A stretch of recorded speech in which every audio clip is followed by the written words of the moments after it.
देखिए, एक बहुत बड़ी खबर है कि जो एफआईआर दर्ज हुई है उस एफआईआर में बाबा का नाम आरोपी के तौर पर नहीं है। एनडीटीवी के पास वो एफआईआर है जिसमें ये एफआईआर जो है ये हाथरस के सिकंदराव थाने में दर्ज हुई है और बीएनएस के सेक्शन 105, 110, 126(2), 223, 238 के तहत दर्ज हुई है।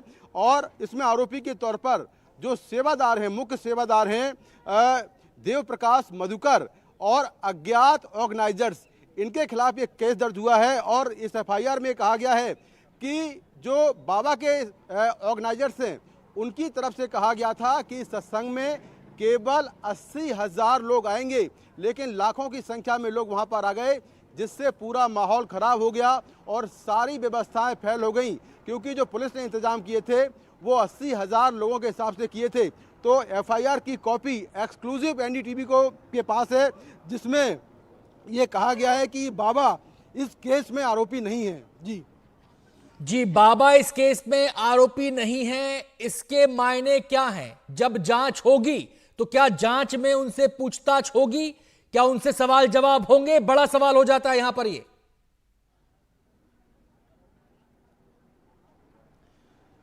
देखिए, सबसे बड़ी बात यह है कि अगर इतना बड़ा प्रोग्राम हो रहा है और अगर बाबा उसमें प्रोग्राम में हैं तो एफआईआर में बाबा का नाम भी होना चाहिए था, क्योंकि बाबा इस पूरे प्रोग्राम के मुखिया थे और जब वो यहाँ से निकले हैं उसी वक्त ये हादसा हुआ है। हालांकि पुलिस के पास ये ऑप्शन है कि वो आगे जाकर इस एफआईआर में बाबा का नाम ऐड कर सकती है, लेकिन फिलहाल इस एफआईआर में बाबा का नाम नहीं है। ये एफआईआर बीती रात करीब 10:15 बजे जो हाथरस का सिकंदराव थाना है वहाँ पर दर्ज हुई है एफआईआर और बीएनएस की कई धाराओं के तहत दर्ज हुई है। इसमें देव प्रकाश मधुकर जो मुख्य सेवादार हैं उनका नाम है। इसके अलावा बाकी जो आयोजक हैं वो अज्ञात के तौर पर रखे गए हैं।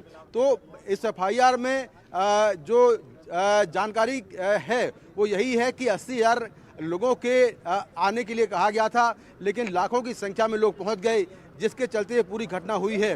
तो एफआईआर के हिसाब से अभी बाबा इस केस में आरोपी नहीं है। आगे पुलिस क्या करेगी, क्या उनका नाम ऐड करेगी, ये देखना होगा।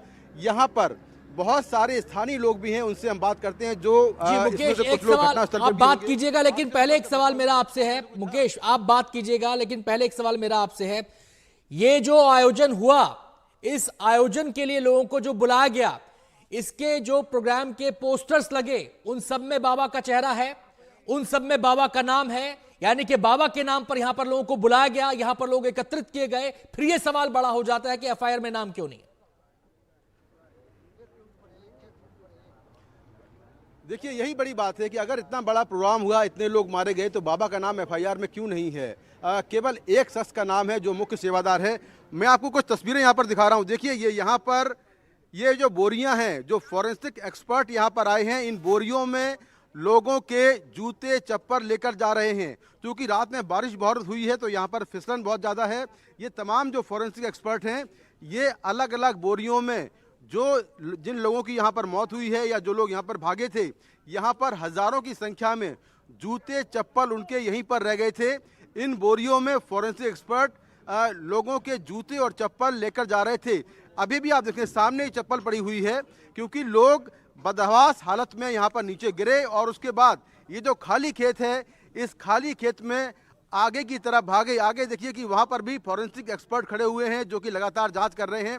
और यहाँ पर बोरियों में भरकर लोगों के जूते और चप्पल लेकर जाया जा रहा है, जो कि एक फॉरेंसिक मुकेश, आप अगर किसी फॉरेंसिक टीम के मेंबर से बात कर सकें तो जांच में कितनी अहमियत है इन जूते चप्पलों की जो बोरे में भरकर ले जाए जा रहे हैं? कैसे इनके जरिए कड़ियों को जोड़ा जाएगा, ये हम समझना चाहते हैं। जी बिल्कुल, कोशिश करते हैं कुछ लोगों से बात करने की जो यहाँ पर फॉरेंसिक एक्सपर्ट हैं। जिस तरह से लगातार जो एविडेंस हैं वो कलेक्ट किए जा रहे हैं और ये एविडेंस जो है सारे जूते चप्पल और जो भी सामान यहाँ पर मिल रहा है उसको यहाँ पर ले जाया जा रहा है। सर, ये बताइए कि जो चप्पल मिल रहे हैं कि कितनी अहमियत है इसकी? तो यहाँ पर जो फॉरेंसिक एक्सपर्ट हैं वो अभी फ़िलहाल बात नहीं कर रहे हैं, लेकिन आप देखें कि ये पूरा जो छोटा हाथी है, मिनी ट्रक है, इसमें लोगों के जूते चप्पल ये भरे जा रहे हैं। और जो भी यहाँ पर सामान मिलता जा रहा है उसको यहाँ से कलेक्ट किया जा रहा है, उसको यहाँ पे रखा जा रहा है।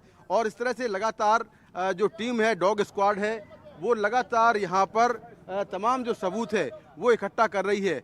जैसा मैंने आपसे पहले कहा कि यहाँ से अगर आप देखें तो नीचे गहराई है और गहराई के चलते यहाँ पर भगदड़ हुई, लोग नीचे गिर गए थे और उसके बाद जो है यहाँ से लोग आगे भागे और अधिकतर महिलाएं और बच्चे थे जो कि इसकी चपेट में आए, जिससे बड़ी संख्या में लोग मारे गए हैं। तो यहाँ से जो फॉरेंसिक एक्सपर्ट हैं वो लगातार जो एविडेंस हो सकते हैं उनको यहाँ पर इकट्ठा कर रहे हैं।